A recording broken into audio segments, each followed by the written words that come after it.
Mississippi perekond püüab toime tulla südantlõhestava uudisega vabatahtlikelt, kes otsivad kadunud teismelist.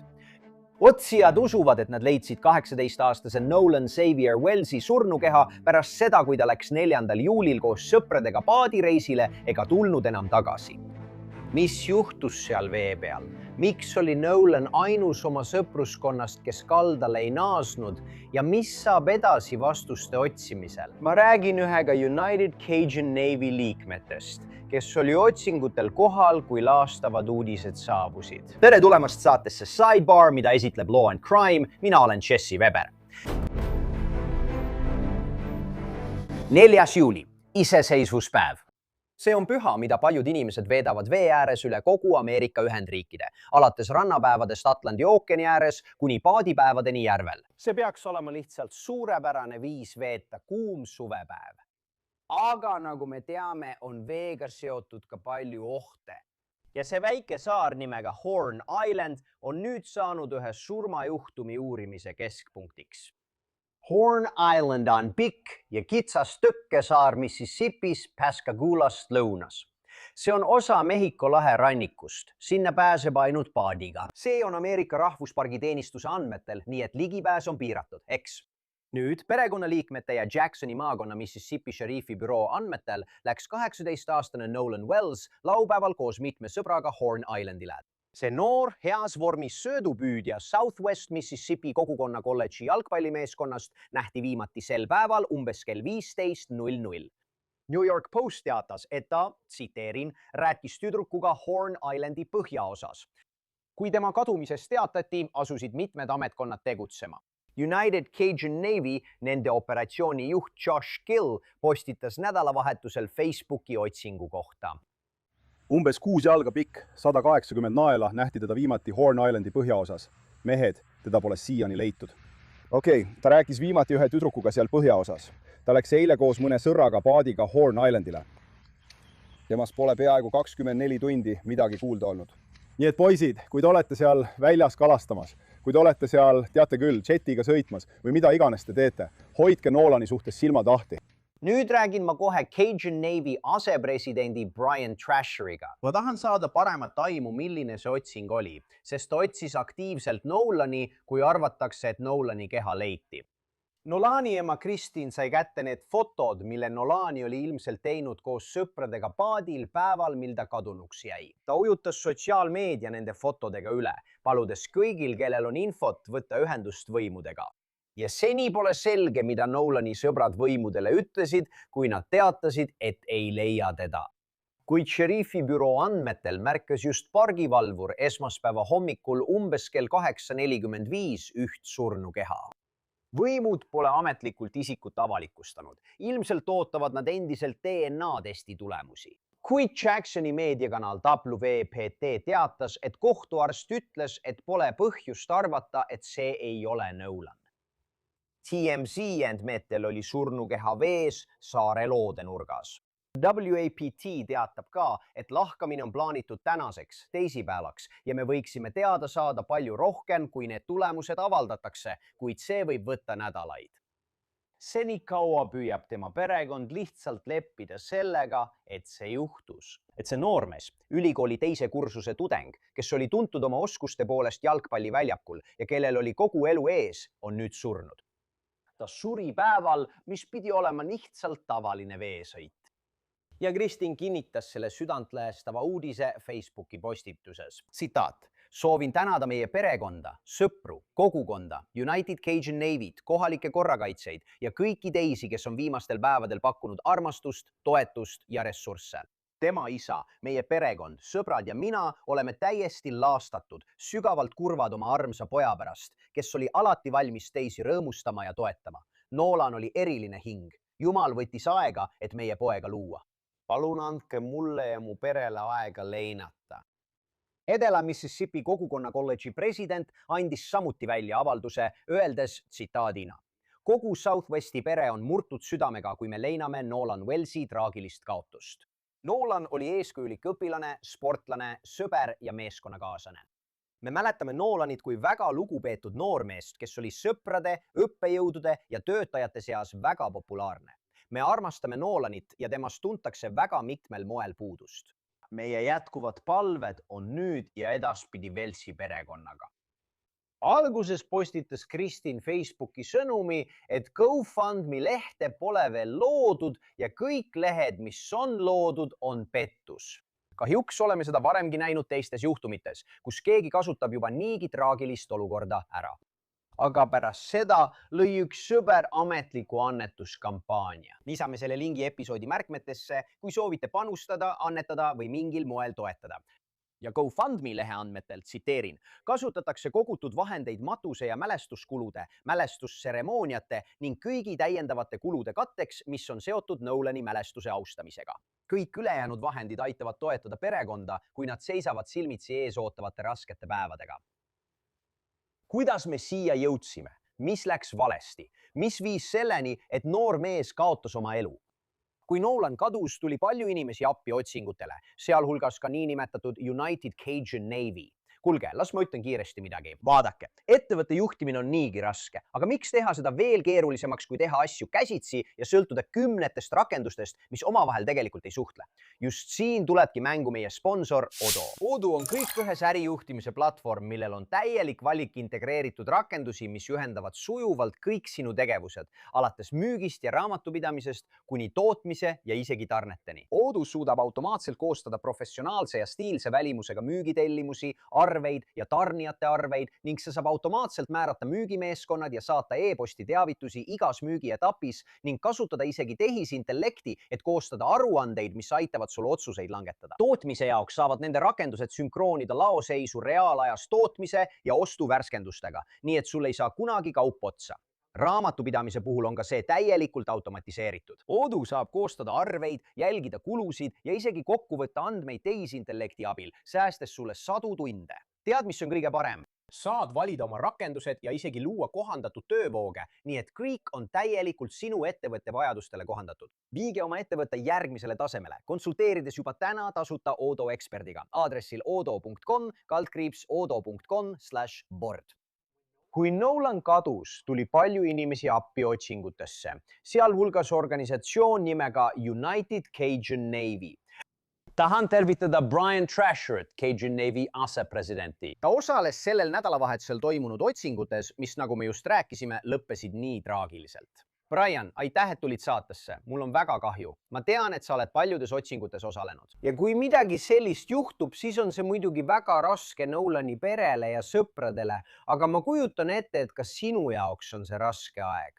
Ja minu arusaamist mööda olid sa tegelikult saare kohal õus, kui tuli teade, et leiti surnukeha.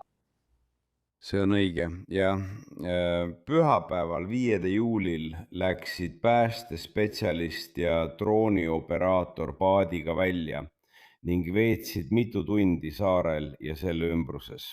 Ja niil ei õnnestunud ühtegi jälge leida, siis otsustasimegi teha õhuluuret. Nii et esmaspäeva hommikul, eile hommikul esimese valgusega läksin ma ühemootorilise lennukiga õhku ja lendasin.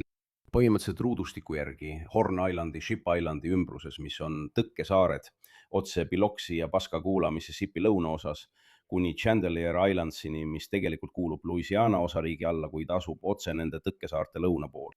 Ja otsisite mingisugust tegevust. Ja siis jah, kui me lendasime üle Horn Islandi loodenurga tagasi põhja poole, märkasime, et rannas oli paar paati, mis varem seal ei olnud.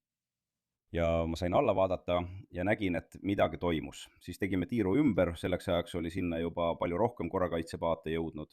Ja enne kui arugi saime, oli neil seal rannas koos ilmselt tosinkond paati. Nii et me teadsime, et nad seavad sinna üles juhtimiskeskust.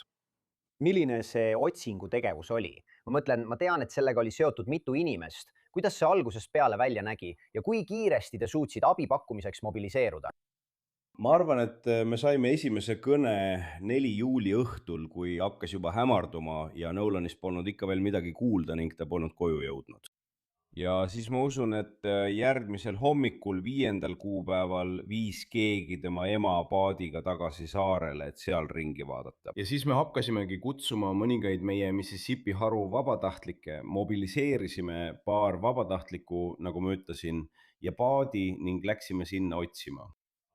Ametlikult olid kohal, ma arvan, Jacksoni maakonna šerifibüroo, seal oli ka Mississippi merepatrullil, ma ei ole kindel, kas nad on maakonna või osariigi ametkond, ja siis Horni saared, mis on osa rahvuslikust Lahepargi saarte rannast, kui ma õigesti mäletan, on selle nimi.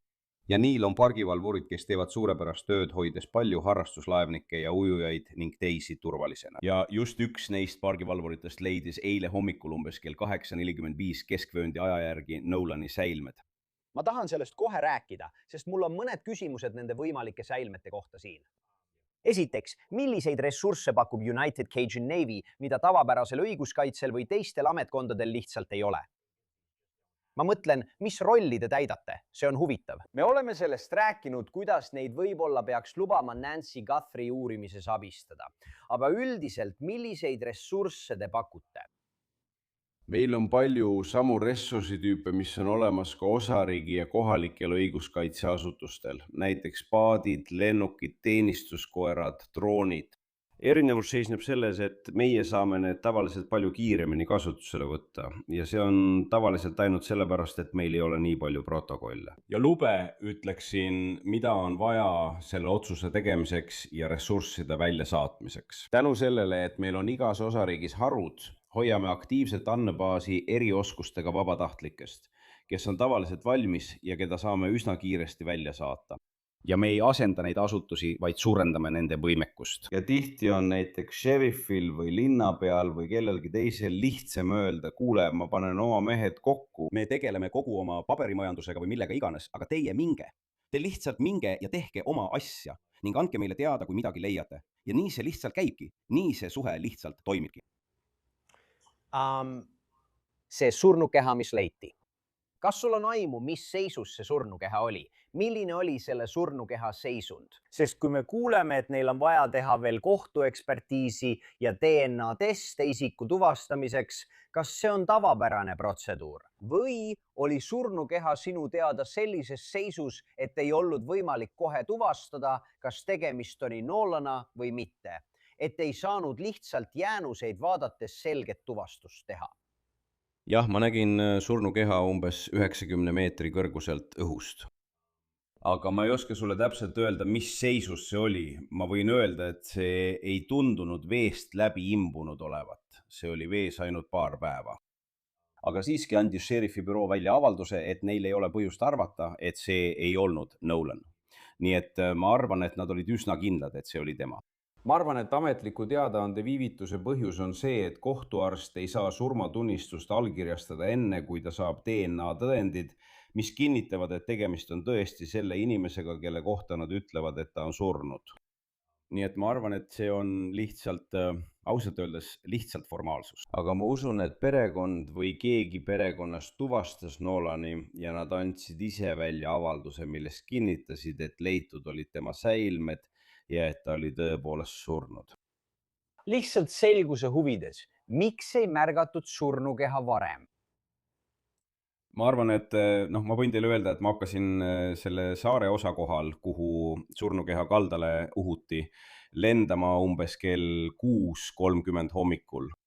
Ja ma usun, et pargivalvur märkas teda kell 8:45. Minu arvamus on, et ta uhuti kaldale just selle ajavahemiku jooksul, sest me lendasime põhja-lõuna suunal üsna pikka otsingumustel.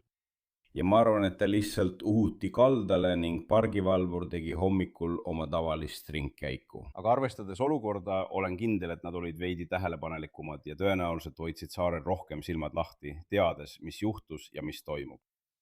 Aga jah, mulle öeldi, et umbes kell 8:45 märkas pargivalvur teda ja teatas sellest, sest ma nägin pikka rida hädaabipaate põhja poole tulemas. Vabandust, nad liikusid edelasse saare loodenurga suunas. Ja alguses arvasin, et see on lihtsalt järjekordne otsingurühm, mis välja läheb, aga nüüd arvan, et nad tegelikult reageerisid sellele kõnele. Muide, kas me saame ajajoone natuke selgemaks teha? Kas Nolani sõbrad teatasid tema kadumisest siis, kui nad olid veel Horn Islandil või pidid nad tagasi tulema? Ma mõtlen, kui kaua ta väidetavalt kadunud oli enne, kui võimudele teatati.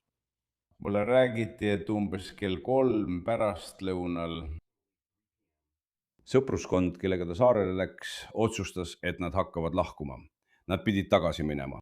Ja nemad, tema, Nolan, oli hakanud rääkima, mulle öeldi, et see oli noor naine, aga ta rääkis ka teiste inimestega ning otsustas, et kuule, ma jään veel siia. Ma saan kellegi teisega tagasi sõita. Ta hängib selle seltskonnaga kogu aeg. Nad on koos sellel saarel mitu korda käinud. Tõenäoliselt ei tundunud see tol hetkel tema sõpradele mingi suur asi, kui nad ütlesid, et okei, sa tahad selle tüdrukuga rääkima minna.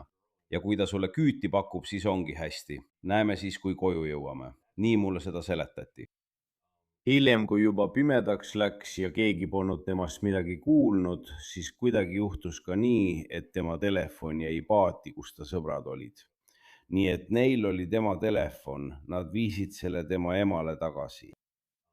Tal polnud mingit võimalust suhelda, kui ta just kellegi teise telefoni ei laenanud. Aga siiski, sündmuste jada, mis toimus pärast kella 3 pärastlõunal, kuni hetkeni, mil ta vette läks, see ongi see, mis jääb saladuseks. Politsei võib-olla teab. Ma olen kindel, et nad teavad palju rohkem üksikasju kui mina. Mulle on siiani lihtsalt nii palju räägitud. Teie kogemuse põhjal, kas teil on teooriat, mis siin võis juhtuda? Jah, ma arvan, et ta kas üritas mingil põhjusel ujuda välja, kas siis paadile minna või kellegagi järele jõuda või midagi sellist. Ja taupäeval oli selle saare osa juures üsna tugev hoovus.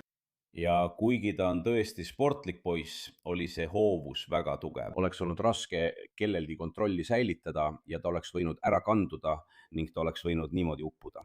Ja jälle, mulle ei meeldi isegi midagi sellist välja pakkuda, mis kõlaks nagu vandenõuteooria, aga ma lihtsalt ütlen, et on võimalus, et ta läks teisele paadile, võib-olla kukkus üle parda ja siis uppus niimoodi ning siis uhtus ta tagasi kaldale. Minu arvamus on, et kui ta vette sattus, siis kuidas iganes ta sinna sai, ta ei jõudnud väga kaugele enne, kui ta selle tõttu uppus. Vaid mõne päevaga triivis ta tagasi lõunasse, saare tippu, samasse kohta, kus teda viimati nähti. Kui ta oleks palju kaugemale läinud, oleks ta ilmselt sattunud sellesse laevakanalisse ja triivinud palju kaugemale lõunasse, Chandelieri saarte suunas. Ja olgu selge, ma mõtlen, keegi pole viidanud kuritahklikule tegevusele, eks? Ma mõtlen, see võib muutuda, aga sa pole midagi kuulnud, mis viitaks kuritahtlikule tegevusele. Higi peale Facebooki detektiivide. See on huvitav, kui vaadata mõningaid fotosid. Ma ei näe päästevesti ega midagi sellist. Kas see jäi sulle silma? Päästevest seljas. Sa mõtled, kui nad olid paadid? Jah, kui ma ei eksi, siis osariigi seaduse järgi ei pea 14-aastased ja vanemad paadil päästevesti füüsiliselt kandma. See peab küll olemas olema ja nähtaval. See peab olema kättesaadav ja nähtaval, et saaksid selle kiiresti kätte.